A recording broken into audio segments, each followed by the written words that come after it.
नमस्कार जंटी में स्वागत है आपका। मैं हूं योगेंद्र। आप देख रहे हैं हमारी खास पेशकश यूथ और इंडियन पॉलिटिक्स। उसको लेकर के हम चर्चा कर रहे हैं अलग अलग जगह पे। हम जयपुर के इंटरनेशनल कॉलेज फॉर गर्ल्स में हैं, जहां बच्चियां हमारे साथ में हैं और इनसे जानना चाहेंगे कि भारत की राजनीति की दशा और दिशा कैसी होनी चाहिए। यहां एक बात बताना चाहूंगा आपको कि यूथ गेम चेंजर है। यूं तो यूथ हमेशा से ही सरकार बनाना और जब वक्त आता है तो उसे एक आईना दिखाना हमेशा काम किया है, लेकिन पिछले कुछ इलेक्शन हम देखें तो उसमें रियली गेम चेंजर के रूप में यूथ की भूमिका है। ये वो गर्ल्स हैं जो वोट कास्ट या तो कर चुकी हैं पिछले इलेक्शन में भी, या कुछ अब की बार करने वाली। हाल ही असेंबली इलेक्शन में भी उन्होंने किया। लेकिन बात करेंगे 2019 के आम चुनाव की, जिसे कहा जा सकता है कि महासमर 2019।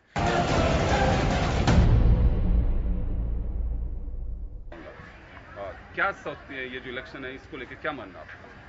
ये जो इलेक्शन है इसमें मेन मुद्दों पर जिन पे चर्चा होनी चाहिए वास्तव में उन पे चर्चा नहीं हो रही है। जैसे कि हर कोई ये सोच रहा है कि एक तरफ कांग्रेस है और एक तरफ बीजेपी है। ये सोचते हैं कि कौन किसके अकाउंट में कितना पैसा डलवा रहा है, ये सोचते हैं, लेकिन ये नहीं सोचते कि कौन सी सरकार किसके लिए, यूथ के लिए रोजगार के अवसर दे रही है। अगर ये सोचा जाए, इस चीज़ को मद्देनजर रखते हुए अगर वोटिंग अगर की जाती है तो हाँ, सही मायने में हम ये पता लगा सकते हैं कि कौन सी सरकार सही है। रोजगार की बात आई है, निश्चित रूप से देश के सामने एक बड़ी समस्या भी है और एक मुद्दा भी है। आपसे जानना चाहूंगा, रोजगार को लेकर के पॉलिटिकल पार्टीज कितनी अवेयर हैं? देखा जाए तो बहुत सारे इम्प्लीमेंट भी हुए हैं, बहुत सारी चीज़ें भी करी हैं नरेंद्र मोदी जी ने रोजगार को लेके। जैसे यूथ को, अगर यूथ के लिए बेसिकली रोजगार तो बहुत अच्छा हुआ है। और आज का अगर यूथ से बात भी की जाए या कोई भी हो तो वो यही बोलता है कि हमको मोदी जी को इसलिए करना है क्योंकि रोजगार लेके आए हैं, बहुत सारी योजनाएं लेके आए हैं हम लोगों के लिए। और चाहे वो छोटा से छोटा आदमी हो तो उसको भी काम तो जरूर दिया ही है। तो हमारी साइड से तो मोदी जी ने बहुत कुछ किया है, तो हम आगे भी उन्हीं को ही वोट देना चाहिए। चलिए जी, आप कुछ कह रहे हैं रोजगार को लेके। जैसे कुछ लोग बोल रहे हैं कि उनको है ना जॉब नहीं मिली है। मेरा मानना ये है कि जॉब्स भी गवर्नमेंट प्रोवाइड कर रहे हैं, बट अ पर्सन को है ना उसको उसमें जो जॉब है उसके अकॉर्डिंग उसको है ना स्किल होना चाहिए, स्किल डेवलपमेंट होना चाहिए। उसके लिए भी गवर्नमेंट ने उसके लिए ना डिफरेंट इंस्टीट्यूट्स ओपन किए हैं which are free of cost. उसमें है ना जो पॉलिश करेंगे कैडेट्स को और स्टूडेंट्स को कि वो जिस जॉब में जाना चाहता है उसको स्किल करें। He or she must be skilled in that type of field, which is important. Government is also providing jobs, but the most important is skill. नाम क्या आपका? शालू कौर नाथावत। मिस नाथावत सही कह रही हैं कि स्किल्ड लेबर और जो एम्प्लॉय है उनकी आवश्यकता है। प्राइवेट सेक्टर में ही जॉब अपॉर्चुनिटीज ज्यादा मिलती हैं इस वक्त, गवर्नमेंट के भरोसे बहुत कम रहते हैं और स्टूडेंट्स भी इस बात को बहुत अच्छे से जानते हैं। लेकिन ये बात सही है कि अगर स्किल्ड लेबर, स्किल्ड एम्प्लॉय होते हैं तो उस इंस्टीट्यूट के लिए बेहतर भी होता है और अपॉर्चुनिटीज भी उन लोगों को ज्यादा मिलती हैं। बात स्किल डेवलपमेंट की है। चलिए, स्किल डेवलपमेंट नरेंद्र मोदी जी का एक बड़ा इश्यू रहा। क्या कहेंगे आप इस पे? मैं ये कहना चाहूँगी कि से फॉर एग्जांपल रोजगार के लिए मोदी जी ने भीम मर्चेंट अकाउंट भी खुलवाया था। तो ये बहुत बड़ी स्कीम है, make in India, digital India. तो मैं ये बोलना चाहूँगी कि मोदी उन सेक्टर्स में हमें ट्रेनिंग, स्किल डेवलपमेंट प्रोग्राम्स भी चालू करे हुए हैं पिछले 1-1.5 साल से, जिससे जो क्या लेबर है वो सेल्फ एम्प्लॉयड हो रही है। जी, तो चलिए, स्किल डेवलपमेंट का असर दिखाई दे रहा है कि स्किल डेवलपमेंट कुछ जो बच्चे हैं ये मानते हैं कि अच्छी योजना है और इससे बेनिफिट भी मिल रहा है। निश्चित रूप से हर सरकार यह कहती है कि ये योजना तो हमारी थी, इसका नाम बदला जा रहा है। नाम क्या आपका? जनक नंदिनी कलाल जी। एक्चुअली जिस तरीके से धर्म को मुद्दा बनाया जा रहा है, जैसे हम देखते हैं बीजेपी, कांग्रेस और आप पार्टीज, पर एक्चुअली पार्टीज अपने आप में कांग्रेस को मुसलमान बता दिया है तो बीजेपी को हिंदू बता दिया है। जैसे रिलीजियन को फॉलो करते करते आप उनको वोट्स दो। जिस तरीके से पार्टीज धर्म को मुद्दा बनाती है, वैसे उनको धर्म को मुद्दा ना बना करके एक्चुअल में जो डेवलपमेंट यूथ में आना चाहिए उसको मुद्दा बनाया जाए, ताकि धर्म को मुद्दा बना चाहिए कि हम हिंदू हैं, हम भारत को हिंदुस्तान, हिंदू देश बनाएंगे। भारत डाइवर्सिटी, यूनिटी और डाइवर्सिटी का एक कंट्री है जिसमें डाइवर्सिटी में यूनिटी है। तो आप उसको डाइवर्ट मत करिए, उसको यूनाइट करिए, ताकि हिंदू, मुस्लिम, सिख, ईसाई जो है वो सब साथ में एक खड़े होकर के वोटिंग करें। आपको ऐसा लग रहा है कि ऐसा हो रहा है? हाँ हो रहा है, क्योंकि जिस तरीके से योगी आदित्यनाथ के जो रैलीज में जैसे मुसलमान ओवैसी है वो मुसलमानों को सपोर्ट कर रहा है वहाँ पे, तो योगी आदित्यनाथ है वो हिंदुओं को सपोर्ट कर रहे हैं। तो जिस तरीके से आप अलग अलग रिलीजन को सपोर्ट कर रहे हो तो वो एक यूथ के लिए सही नहीं है। अगर यूथ हिंदुओं और मुसलमानों में बट जाएगा तो फिर भारत में जो यूनिटी एंड डाइवर्सिटी है वो कहाँ से आएगा। क्या नाम आपका? शालू। शालू, ये कह रही है इनसे तो सरोकार रखती है कि देश की राजनीति रिलीजन, कास्ट, इन पे ज्यादा फोकस कर रही है। हाँ बिल्कुल, इन पे आजकल इन्हीं पे ज़्यादा फोकस है। लोग इन्हीं का मुद्दा बनाकर अपने लिए वोट बैंक में वोट्स डालते हैं, क्योंकि आज हर जगह ऐसा नहीं है कि हर जगह हर चीज़ का मुद्दा बना लिया जाता है। अगर पानी नहीं है तो उसका मुद्दा बना लिया जाता है, अगर कचरा डाल रहे हैं तो उसका मुद्दा बना लिया जाता है। कांग्रेस अपने उसके लिए लेकर लड़ती है कि हाँ मोदी जी घूमते रहते हैं, मोदी जी ने कुछ भी नहीं किया। मोदी जी हर चीज़ को लेकर मतलब मुद्दे बना बना के लोग अपने वोट बैंक भर रहे हैं और कुछ भी नहीं है। जी, तो यूथ के लिए कोई कुछ कर रहा है? लग रहा है आपको कि हाँ वास्तव में देखिए मुद्दे हैं, सत्ता हथियाने के लिए सारे प्रयास किए जाते हैं, ये राजनीतिक दल साफ कहते हैं। आपको क्या लगता है कि मुद्दे वैसे ही चुने जा रहे हैं उनके अल्फाज में, उनके भाषण में, मंच से जैसे होने चाहिए? नहीं, मुझे ऐसा बिल्कुल नहीं लगता। मुझे ऐसा बिल्कुल भी नहीं लगता कि एक्चुअली में लोग हमारे लिए कुछ कर रहे हैं, यूथ के लिए कुछ हो रहा है। मुझे ऐसा बिल्कुल नहीं लगता है। मैं इनसे अग्री करना चाहूँगी, यूथ के लिए इतना ज़्यादा नहीं हो रहा है। बेसिकली हर कोई रिलीजन के पीछे ही जा रहा है, कभी राम मंदिर कभी कुछ और। मेघा सही कह रही है। मैं एक बार इधर से जानना चाहूंगा, राम मंदिर, कास्ट और रिलीजन, इन सबको लेकर के अक्सर आप सुनते हैं, क्या कहेंगे इस पे आप? राम मंदिर, कास्ट, रिलीजन ये सब हिंदू धर्म के अंदर है, पर इसका मतलब ये नहीं है कि सिर्फ इन्हीं मुद्दों पे चर्चा होनी चाहिए। बात ये है कि इंडिया के अंदर इतने सारे लोग रहते हैं, इतने सारी डाइवर्सिटी है, तो अगर आप राम मंदिर को मुद्दा बनाओगे तो बाकी जो लोग रहेंगे उनके बारे में आप कब बात करेंगे, यही कहना चाहूँगी। आप कुछ कहना चाह रही हैं अभी? सर जैसे कि उसने बोला राम मंदिर के बारे में, तो राम मंदिर और हमें रिलीजन को रिले के चलना ही नहीं है। हम पार्टीज़ को लेके चलते हैं, हम मतलब राजनीति चलानी है तो उसमें हमें पहले भी हमारे जो पहले के सपोर्टर्स हैं उन्होंने भी बोला कि हमें रिलीजन को लेके नहीं चलना है। जब तक रिलीजन को लेके चलोगे जब तक तुम्हारी राजनीति नहीं चल पाएगी, क्योंकि एक मुसलमान होने के, हिंदू होने के नाते जब उसे नाम के नाते के उसे पूरा जज कर लिया जाता है, वो बहुत ही गलत है। जब तक आप यूनिटी नहीं लेके आओगे, हिंदू मुस्लिम यूनिटी नहीं लेके आओगे, जब तक डेवलपमेंट हो ही नहीं सकता है, जब तक यूथ में यूनिटी नहीं आ सकती है। आज आप लोग फेस करते हो, लोगों को देखते हो कि आप मुसलमान हो, आप हिंदू हो, आप कौन हो, यूनिट मतलब पहले के ज़माने के लोग, जो पहले के ओल्ड लोग हैं, उस चीज़ को लेके आते, यूथ में वो चीज़ पैदा होती है। पैदा होने के कारण हम यूनिटी नहीं लेके आते हैं उनके अंदर, और जब यूथ में यूनिटी नहीं आएगी तो आगे वाली जनरेशन में कभी यूनिटी नहीं आ सकती है। ये चीज़ बहुत मेन रखती है कि हमें यूनिटी लेके आनी है, सबसे इम्पोर्टेंट। चलिए, मैं आप जो कहेंगे वो तो मैं पूछूंगा। मैं एक बड़ा मुद्दा इस इलेक्शन में है और मोदी जी भी दावा कर रहे हैं, उनको घेरा भी जा रहा है, वो है नोटबंदी। उसको लेके क्या कहेंगे आप? सर मेरे हिसाब से नोटबंदी सही था कि ठीक है, हालांकि लोगों को परेशानियां हुई, पर देखा जाए तो मनी सर्कुलेशन में आया है। जो लोग की सेविंग्स थे, जैसे मेरे घर पे भी, सबके घर पे ये होता है, अपने घर वाले सेविंग्स में ज़्यादा वो करते हैं, भले ही वो अपना करंट इन्वेस्टमेंट करे नहीं करे, खर्चा करे नहीं करे। तो इसके लोगों के चेंजेस आया है। तो और कहीं ना कहीं देखा जाए तो सब लोग अपने पैसे सेकेंड में उसमें चलाते हैं कि भाई तो वो सब भी चेंजेस हुआ है। तो मेरे ख्याल से नोटबंदी सही थी। ठीक है, परेशानियां चेंजेस होते हैं तो थोड़ा इफेक्ट सब पे आता है, बट एक तरह से सही डिसीजन था। आज लोग बाग डरते हैं इस चीज़ के लिए कि भाई मोदी जी कोई चेंजेस कर देंगे तो हम हमारे पैसे वापस से हमें दोबारा से बैंक की लाइनों में लगना पड़ेगा। तो वो उस अकॉर्डिंग वो ऐसे काला धन घर में छुपा नहीं रहे हैं, वो कहीं ना कहीं इन्वेस्ट कर रहे हैं। तो एक तरह से मनी तो सर्कुलेशन में आ ही रहा है ना। चलिए, नरेंद्र मोदी जी ने एक बात कही थी कि नोटबंदी की वजह आतंकवाद की कमर तोड़ना, करप्शन को खत्म करना, ब्लैक मनी को आउट करना और फेक करेंसी को चलन से बाहर करना, कुछ ऐसी चीजें थी। मैं आपसे जानना चाहूंगा कि करप्शन को लेकर क्या कहेंगे आप? करप्शन सर पहले मेरे को लगता था पहले था, और अब बहुत कई हद तक कम हो गया है, क्योंकि सब कुछ डिजिटल हो गया है। और नोटबंदी के बाद से अब सब बैंक से ही ट्रांजैक्शन डायरेक्ट करना चाहते हैं, कोई भी अपने हाथ में पैसा रखना नहीं चाहता। आज अगर आप किसी को भी देखेंगे तो वो मतलब यूथ मेनली, तो उनके पास कैश कम से कम रहेगा, जो मतलब एकदम ही ज़रूरी है, 100-200 रुपए ही रहेंगे। बाकी सब बैंक से सब कुछ पेटीएम या फिर वॉलेट से वो ट्रांजैक्शन करते हैं। इसी रीज़न से करप्शन भी कम होगा, क्योंकि अब सब कुछ डिजिटलाइज हो जाता है, तो फिर लोग करप्शन के लिए पैसा उनको दे नहीं पाते। नाम बताइए। जी, स्वाति। यतिका। जी, अपना नाम बताइए आप। जी, मेरा नाम श्रुति है। मैं ये कहना चाहती हूँ कि आजकल ये जो पार्टियां हैं वो राजनीति के चक्कर में अपनी राह से ही निकल चुकी है। तो करप्शन के चक्कर में ये लोग इतने ज्यादा जा चुके हैं कि डेवलपमेंट के बारे में नहीं सोच रहे, ये लोग खुद के बारे में सोच रहे हैं। चलिए मैं एक बार फिर मैं पीछे की तरफ जाना चाहूँगा।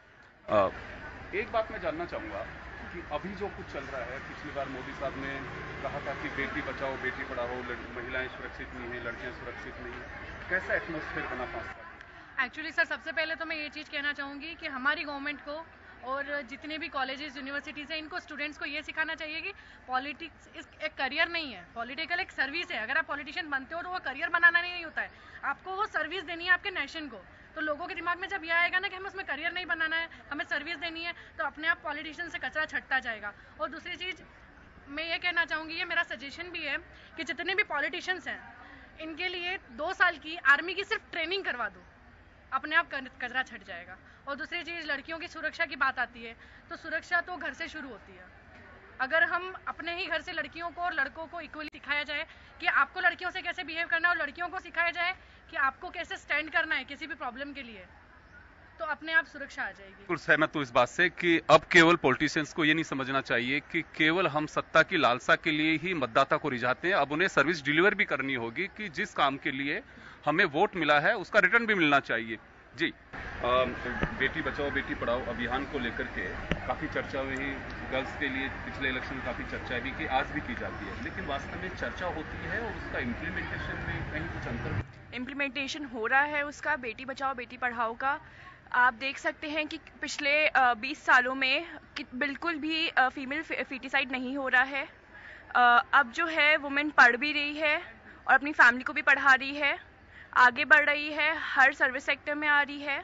आर्मी कैंपेन और इसको लेकर के भी कई बार चर्चा आती है कि कहा जाता है कि सैनिकों के शौर्य पे, शहादत पे, इस पे पॉलिटिक्स होती है। ऐसा लगता है कि इस पे राजनीति हो रही है? हाँ सर, जरूर हो रही है इस पे। हम देखा जाए तो आज हम जैसे पुलवामा अटैक हुआ, उसके अंदर देखा जाए तो हम देखते हैं, हम जब अटैक करने वाला ये नहीं सोचता, क्योंकि जब कहा जाता है कि किसी को मारने के लिए हमें उसके बारे में जितना कम जानेंगे उतना आसानी होती है मारने के लिए। तो हाँ, गवर्नमेंट हम एक्शन ले रही है। अभी मैंने कुछ थोड़ी देर ही पहले पढ़ा था कि एक बसेस ऐसी प्रोवाइड करवाई जा रही है उनको कि वो बॉम्ब से थोड़ा बचाया जा सके। अच्छा एक्शन ले रही है गवर्नमेंट, बट देखा जाए तो हम 60% ऑफ टैक्सेस होता है वो गवर्नमेंट इंडिया का जो भी, वो आर्मी में ही जाता है। ऑलमोस्ट सब अच्छी उनको फैसिलिटीज प्रोवाइड की जाती है। सब्सिडी है, इसको लेकर के क्या कहेंगे आप? सर, सब्सिडी बहुत अच्छी योजना है जो घर गांव में जिनको नहीं हो पा रहा था यूज़ में, जिनके पास नहीं जा पा रहा था, जो कोयले का यूज़ कर रहे थे, उनके सांस की अस्थमा की प्रॉब्लम ज़्यादा बढ़ रही थी, उससे बहुत बेटर और कहीं जगह पहुंची भी है। ये मैंने पर्सनली एक्सपीरियंस किया, हमारे गांव में भी कहीं जगह पहुंची है। तो चलिए, यूथ का ये मानना है कि जो कुछ हो रहा है बहुत अच्छा हो रहा है, लेकिन कुछ जगह कमी है, उसे दुरुस्त किया जाना चाहिए। तो चलिए, आप हमारे साथ बने रहिए, हम इस चर्चा को। ब्रेक के बाद एक बार फिर आपका स्वागत है। आप देख रहे हैं हमारे खास एपिसोड महासमर 2019 और यूथ, उसको लेके एक बार फिर हम चर्चा करेंगे। मैं आप में से कोई बताएगा मुझे कि प्रियंका गांधी की राजनीतिक लॉन्चिंग पहले से हैं वो, लेकिन अभी आई हैं, तो उनकी भूमिका को लेके क्या कहेंगे? कुछ लगता है प्रियंका गांधी कुछ कर पाएंगी? जैसा कि देखा जाए, कांग्रेस सरकार में राहुल गांधी से तो कोई एक्सपेक्टेशन नहीं है, लेकिन प्रियंका गांधी को अगर देखा जाए तो वो एक लेडी है। इससे ये भी पता चलता है कि हाँ, जो कांग्रेस सरकार है वो लेडीज़ को भी उतना ही अधिकार दे रही है जितना कि मेल को देती है। और हाँ, हो सकता है कि वुमेन्स को इससे ज़्यादा फ़ायदा हो सकता है, जो कि जैसे कि वो ज़्यादा समझ पाएंगी उनके प्रॉब्लम्स को और उनका हल कर पाएंगी। अपना नाम बताइए। सपना। सपना जी, देश की राजनीति को लेकर के 2 बड़ी चीज़ें सामने आ रही हैं, राहुल गांधी हैं और नरेंद्र मोदी हैं। हालांकि रीजनल पार्टीज भी बहुत है, मायावती, अखिलेश हैं, डीएमके है, बहुत सारी पार्टियां हैं, लेकिन हम क्योंकि हिंदीभाषी राज्य में रहते हैं, राजस्थान में सीधा मुकाबला बीजेपी और कांग्रेस के बीच है। इस इलेक्शन को किस तरह से डिफाइन करेंगे आप? जी, थोड़े दिन पहले उन्होंने अनाउंसमेंट किया था कि मैं गरीबों के अकाउंट में 12,000 पर महीने पर मंथ और साल के 72,000 रुपये डालूंगा ना। उन्होंने रीज़न दिया कि हाँ वो ये काम स्टार्ट करी, 6,000 आप कमा रहे हो, 6 मैं दूंगा, तो किस रीज़न से दोगे आप उन्हें? अब क्या उनको क्या पता कि वो पैसा है वो सही यूज़ होगा या गलत यूज़ करेंगे लोग। बहुत सारे गरीब गांवों में बहुत सारे गरीब ऐसे होते हैं जिनको सिर्फ शराब पीने से मतलब होता है, बस पैसे मिल गए, शराब पी, खत्म बात है। तो ऐसे गरीब। सर मैं ये कहना चाहती हूँ कि अभी अखिलेश यादव की थी हमारे यूपी में, तो सरकार तो उसमें ये था कि जब मैं 12th क्लास में थी तो 90% से ऊपर वाली लड़कियों को या फिर जो बच्चे जिन्होंने सिक्योर किया है जितना भी, तो उनको क्या कहते हैं 30,000 का चेक और एक लैपटॉप मिला था। तो इससे युवा में और लोगों में ये बढ़ा प्रेशर कि हमें और पढ़ना चाहिए, हमें स्कूल जाना चाहिए। तो ये योजना, ये एक तरीका चाहे उनका अपलिफ्ट करने का पॉलिटिकल स्फीयर में या फिर कुछ भी इस तरीके से, ये बहुत अच्छा था कि हम युवा और चाहते थे कि हम पढ़ें और इतने नंबर आए ताकि हमें लैपटॉप और 30,000 रुपये का चेक मिले। तो ये बहुत अच्छी योजना थी। इसे मोटिवेशन कम इनोवेशन कह सकते हैं यूथ के लिए। हाँ सर, कह सकते हैं। मैं प्रियंका गांधी को लेकर के और एक बार जानना चाहूँ, आप बताइए प्रियंका को लेकर। प्रियंका गांधी, कांग्रेस ने एक टेक्निक है, उनका एक तरीका है, लॉन्च किया है उन्होंने प्रियंका गांधी को ताकि वो एक इलेक्शन में खड़े हो सके और मोदी सरकार को कॉम्पीट कर सके। प्रियंका गांधी को शुरू से इंदिरा गांधी का एक सक्सेसर माना जाता है। उनमें जनता को और कांग्रेस को इंदिरा गांधी की छवि दिखती है, और क्योंकि इंदिरा गांधी इतनी स्ट्रांग लेडी थी, उन्होंने इतने स्ट्रिक्ट एक्शंस लिए थे अपने कार्यकाल में, तो इसलिए माना जाता है कि शायद प्रियंका की जो इंदिरा को लेकर छवि है उसको देख के जो इंदिरा के उस जमाने से जो उनके हम फैंस कह सकते हैं चले आ रहे हैं, वो शायद प्रियंका को सपोर्ट करें और प्रियंका की वजह से शायद कांग्रेस को एक और वोट बैंक मिल सके। आप बोलेंगे कुछ प्रियंका गांधी की लॉन्चिंग राजनीति में? जैसा कि इन्होंने कहा, सॉरी बट इन्होंने कहा कि जैसे वो प्रियंका गांधी वुमेन है तो वो कुछ रूल्स कुछ नए बनाएंगी फॉर गर्ल्स, बट जैसे भी कुछ अटैक हुआ था, टेररिस्ट अटैक हुआ था, वो आई जहाँ जो शहीद हुए उनके घर में जाके थोड़ा ना सिंपैथी दिखाने चली गई। ये एक पॉलिटिक्स है कि जिससे इनके पास एक वोट आ जाए। चलिए मैं एक सवाल जानना चाहूंगा कि आपने कहा कि फीमेल की प्रॉब्लम फीमेल बेहतर समझती हैं, उनकी नीड्स क्या होती हैं वो भी समझती हैं। देश में कई मुख्यमंत्री राज्यों में बनी हैं जो महिलाएं, राजस्थान में वसुंधरा राजे भी बनी हैं, ममता बनर्जी, जयललिता दिवंगत हो चुकी हैं लेकिन वो बनी, मायावती बनी, बहुत सारी मुख्यमंत्री बनी, जम्मू कश्मीर में महबूबा मुफ्ती बनी। कहीं से कोई ऐसा मैसेज है कि वास्तव में इस मुख्यमंत्री ने महिलाओं के लिए बहुत बेहतर किया था? सर ऐसा नहीं होता है। ऐसा है कि है ना, पॉलिटिकल पार्टीज वुमेन को स्टैंड तो कर देती है, ऑल्दो एक वुमेन लीडर बन गई है, बट फिर भी है ना उनको प्रॉब्लम्स को एड्रेस करने में बहुत प्रॉब्लम होती है और फिर वो लोग कर भी नहीं पाते हैं कुछ भी। और मैंने भी ना तो महबूबा मुफ्ती के कार्यकाल में, ना ही इनफैक्ट वसुंधरा राजे का जो कार्यकाल था उसमें भी कुछ ऐसा मेरे को कोई बेटी बचाओ बेटी पढ़ाओ तो सेंट्रल स्कीम थी, बट उसके अलावा मेरे को कुछ भी नहीं दिखा जो एज पर्टिकुलरली वुमेन के लिए हुआ है। मैं आऊंगा ना तो आपके पास में, आप कुछ कह रही थी। सर बेसिकली मैं मास मीडिया की स्टूडेंट हूँ तो हम टीवी फिल्म ज़्यादा पढ़ते हैं, तो हमारे शोज़ में आप कई बार देखा करें जब कुछ नहीं चल रहा होता है शो तो वो एक नया चेहरा लॉन्च कर देते हैं कि अब थोड़ा इससे अट्रैक्शन आए। तो कांग्रेस की भी ये कुछ टेक्निक टाइप है कि वो कोई नया चेहरा लॉन्च कर रहे हैं कि ठीक है इन दो से नहीं हो रहा तो क्या पता इससे कुछ अट्रैक्शन आए। तो ये कुछ वैसा ही है प्रियंका गांधी का लॉन्चिंग भी, कि हम नया चेहरा नई स्कीम्स नहीं दिखाएंगे तो क्या पता जनता हम पे ट्रस्ट कर पाए, जो मेरा पर्सनल ओपिनियन है। जयप्रदा को भी बीजेपी लेके आई है। सर कुछ काम किया हो तो समझ में भी आता है। अब हमने उस पार्टी पे हमें अभी ट्रस्ट नहीं है तो उसका लाना ठीक है, तो आपके पहले के काम अगर कुछ ऐसे किए हुए हो तो हम आप पे फिर भी ट्रस्ट कर पाए कि ठीक है आपका नया चेहरा भी कुछ कर पाएगा।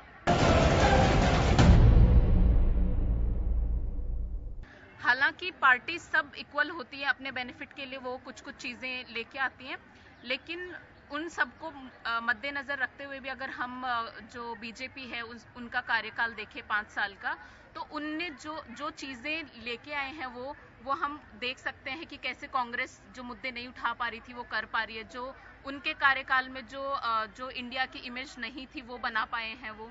जैसे कि अभी हम देख सकते हैं कि अभी जो ये CRPF पे जो कैंप हुआ था, जो अटैक हुआ था, इसके ऊपर भी इसके जो मुद्दे उठे हैं और जो हमारा जो एक एयरफोर्स का जो बंदा था जिनको पाकिस्तान ने मिस्टर जो अभिनंदन थे, उन्होंने जो अपने अंडर ले लिया था, वो एक मोदी की ही मैं मानती हूँ कि एक उन्हीं की जो पर्सनैलिटी थी, उन्हीं का जो एक उन्होंने अपना एक लेवल सेट किया है इंटरनेशनल पॉलिटिक्स के अंदर, तो उसी के अंडर ऐसा पहली बार जो पॉलिटिक्स में ऐसा हो पाया है कि इतने जल्दी किसी को उन लोगों ने रिलीज कर दिया है इस तरीके से।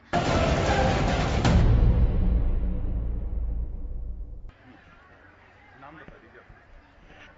अंकिता सर, मेरा अभी ये मानना है कि अभी जो भी पार्टीज कर रही है सब इलेक्शन के पर्पस से कर रही है, सब कुछ उनका पॉलिटिकल मोटिव है।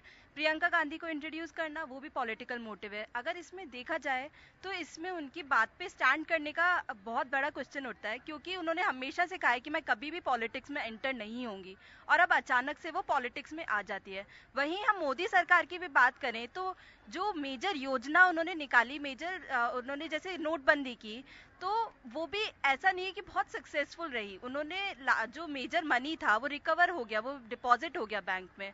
अभी का इलेक्शन सिनेरियो, पॉलिटिकल सिनेरियो देखा जाए तो वो उस तरह से है कि अगर कुछ बुरा और बहुत बुरा में चुनना हो तो आप किसे चुनेंगे। तो ऐसा नहीं है कि या मोदी सरकार बहुत सही है या कांग्रेस सरकार बहुत सही है। अभी सिर्फ ये है कि कौन सी ज्यादा गलत है। तो चलिए, आपने यूथ को सुना, और क्योंकि ये एक गेम चेंजर है, गेम चेंजर केवल इस मायने में नहीं है कि वो क्या कर सकते हैं, सत्ताएं बदल भी सकते हैं। आज अगर हम बात करें 18 से 45 वर्ष की आयु के जो लोग हैं, उनकी पॉपुलेशन 65 मतदाता के रूप में कह सकते हैं, 65% मतदाता हैं। वो निश्चित रूप से हवाएं बदल सकते हैं। और चलिए, जो बच्चों के साथ में बात हुई है वो निश्चित रूप से बड़ी बेबाक, देशहित की तमाम वो पॉलिटिशियंस के लिए एक नसीहत भी है कि यूथ ला सकता है तो चेंज भी कर सकता है। महासमर 2019